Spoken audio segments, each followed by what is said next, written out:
السلام علیکم پاکستان، حمید نقیبی آپ کی خدمت میں حاضر ہے۔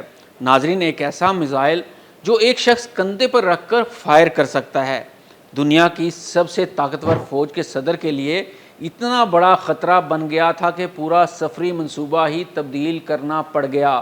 ترکی کے دارالحکومت انقرہ میں ٹرمپ کی واپسی کا منظر بظاہر بالکل معمول کا تھا۔ کیمرے چل رہے تھے، صدر ٹرمپ ایئر فورس ون کی طرف بڑھے اور دنیا نے سمجھا کہ امریکی صدر اسی طیارے میں ترکی سے روانہ ہو رہے ہیں، لیکن کیمروں سے اوجھل ایک اور کھیل شروع ہو چکا تھا۔ اطلاعات کے مطابق امریکی حکام کو ایک مبینہ خطرے کا پتہ چلا تھا۔ خدشہ تھا کہ ایرانی عناصر ترکی میں موجود ہیں، ان کے پاس کندھے سے داغے جانے والا میزائل ہو سکتا ہے اور انہیں ٹرمپ کی نقل و حرکت کا بھی علم ہے۔ پھر ایک ایسا واقعہ ہوا کہ ٹرمپ کو ایئر فورس ون سے نکال کر ایک دوسرے فوجی طیارے میں منتقل کرنا پڑا، اور اگر خطرہ واقعی اتنا سنگین تھا تو پھر صحافیوں اور کئی اعلیٰ امریکی حکام کو اسی ایئر فورس ون میں کیوں بٹھایا گیا جسے دنیا ٹرمپ کا طیارہ سمجھ رہی تھی؟ کیا یہ صرف ایک احتیاطی سیکیورٹی مشق تھی یا امریکی انٹیلیجنس کو واقعی خدشہ تھا کہ ٹرمپ کو آسمان میں نشانہ بنایا جا سکتا ہے؟ اور سب سے بڑا سوال، کیا انقرہ میں واقعی کوئی ایرانی سیل موجود تھا یا ایک ایسی انٹیلیجنس وارننگ نے امریکی سیکیورٹی مشینری کو ایک ایسا قدم اٹھانے پر مجبور کر دیا جس نے پوری دنیا کو حیران کر دیا؟ ناظرین، آج کی اس رپورٹ میں ہم اسی خفیہ آپریشن کی تہہ تک جائیں گے۔ ناظرین، سب سے پہلے سمجھ لیتے ہیں کہ مین پیڈ کیا ہے۔ اس سے پہلے ہم مین پیڈ پر ایک باقاعدہ طور پر ویڈیو بنا چکے ہیں جو کچھ دن پہلے اپلوڈ ہو چکی ہے، جس کے اندر ہم نے واضح طور پر بتایا تھا کہ ایران کے یہ مین پیڈ کس حد تک خطرناک ہیں۔ ناظرین، مین پیڈ ایسے میزائل ہیں جنہیں ایک یا دو فوجی آسانی سے لے جا کر کم بلندی پر اڑانے والے طیاروں، ہیلی کاپٹروں اور ڈرونز کے خلاف استعمال کرتے ہیں۔ ان کی اصل خطرناک طاقت یہ ہے کہ بڑے ریڈار یا لانچر گاڑی کے بغیر بھی انہیں کہیں چھپا کر اچانک فائر کیا جا سکتا ہے، جس سے دشمن کے پائلٹ کے لیے خطرہ تلاش کرنا مشکل ہو جاتا ہے۔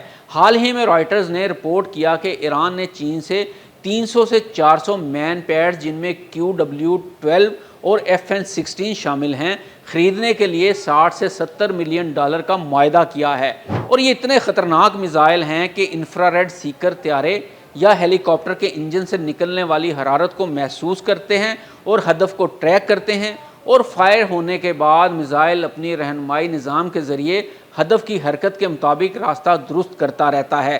اس لیے طیارہ مڑنے کی کوشش کرے بھی تو میزائل اس کا تعاقب جاری رکھ سکتا ہے۔ ناظرین، اب آتے ہیں اس خطرے کی جانب جو امریکی CIA نے بھانپ لی اور ٹرمپ کو طیارہ کیوں تبدیل کرنا پڑا۔ ناظرین، یہ کہانی شروع ہوتی ہے 8 جولائی 2026 سے۔ ٹرمپ ترکی کے دارالحکومت انقرہ میں نیٹو اجلاس میں شرکت کے بعد واپس روانہ ہونے والے تھے کہ معمول کے مطابق دنیا کی نظریں ایئر فورس ون پر تھیں، لیکن ٹرمپ کی روانگی سے چند گھنٹے پہلے امریکی حکام کو ایک ایسی انٹیلیجنس اطلاع ملی جس نے صدر کے سفر کا پورا منصوبہ تبدیل کر دیا۔ رپورٹس کے مطابق خدشہ یہ تھا کہ ٹرمپ کے طیارے کو زمین سے داغے جانے والے ایک شولڈر فائرڈ میزائل سے نشانہ بنایا جا سکتا ہے۔ یہ کوئی بین البراعظمی میزائل نہیں تھا، یہ ایک ایسا ہتھیار تھا جسے ایک شخص اپنے کندھے پر رکھ کر استعمال کر سکتا ہے، اور یہی اس خطرے کو خاص بناتا ہے، کیونکہ ایسے میزائلوں کے لیے کسی بڑے لانچنگ پیڈ یا بھاری بھرکم فوجی تنصیب کی ضرورت نہیں ہوتی۔ ایک چھوٹا سا موبائل یونٹ، مناسب جگہ، درست وقت اور ایک کم اونچائی پر پرواز کرنے والا طیارہ۔ لیکن امریکی حکام کے خدشے میں صرف میزائل نہیں تھا، اصل تشویش مبینہ طور پر اس بات کی تھی کہ ایک ایرانی سیل ترکی میں داخل ہو چکا ہے۔ اس کے پاس ایک ایسا ہتھیار بھی موجود ہو سکتا ہے اور اسے ٹرمپ کی نقل و حرکت کا بھی علم ہے۔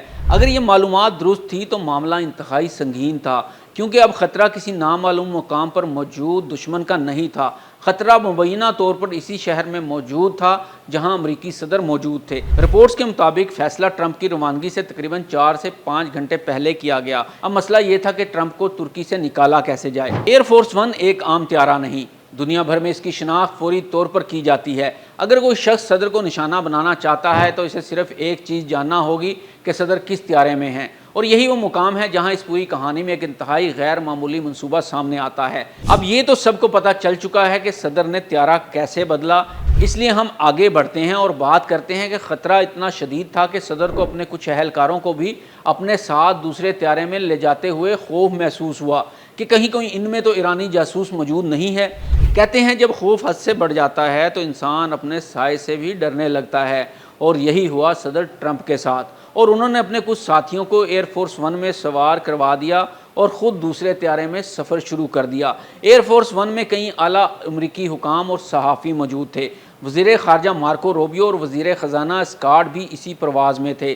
یعنی ایک طرف امریکی سیکیورٹی ٹیم صدر کو مبینہ خطرے سے بچانے کے لیے خفیہ طیارے میں منتقل کر رہی تھی، اور دوسری طرف وہی ایئر فورس دوسرے لوگوں کو لے کر بطور ڈکوئے روانہ ہو رہا تھا۔